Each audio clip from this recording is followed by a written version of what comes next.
Welcome to the Clever Cook Kitchen. I'm going to show you some uses for your grater. This is a little technique that I learned in Spain. It's a very smart way to remove the skin from the tomato. You just grate it, and you grate it into a bowl, and you're left just with the seeds and the pulp. Now, to turn it into a nice salsa for dipping bread into, crush a clove of garlic with the heel of your hand,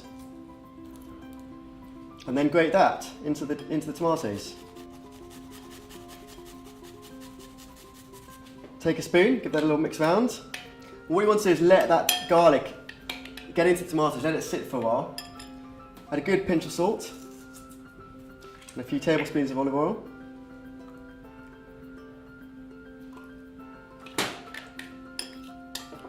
There you have a very simple tomato and garlic salsa, which you can serve with crusty bread at the start of a Spanish tapas meal.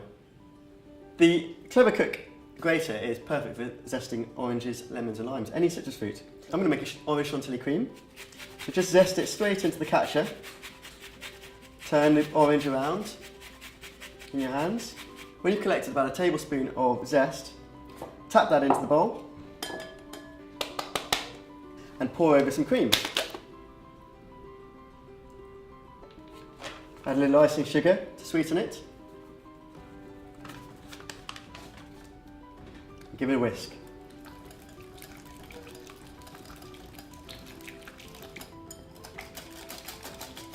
When it's nice consistency, nice and thick, you can serve that with chocolate, perfect with chocolate. Grated potato, we can turn into rosti, and rosti is a lovely way of getting some texture into the carbohydrates on the dish. So first things first, lay out a tea towel on your board and grate the potato straight onto the tea towel.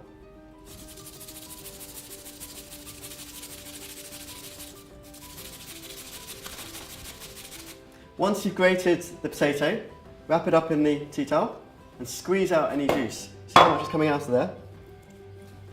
And then you can turn that potato into a rosti. So you have the grated potato, and you've still got the starch in the potato, that will help it stick together, but you've squeezed out the excess moisture so you'll be able to get it nice and crisp. So another use for the grater is to grate ginger, and that takes the fibres out of the ginger, but gets a maximum flavour.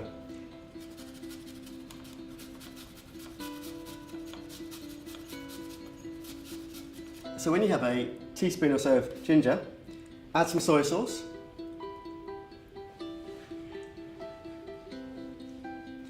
And let that infuse into the soy sauce, and we can turn that into a ginger flavoured teriyaki. And another use for the grater is to grate nuts. Now here I'm using hazelnuts. Just going to grate them gently straight onto the chopping board. This is a nice way of releasing the nutty aroma, and it's a different texture. It softens the nut a bit.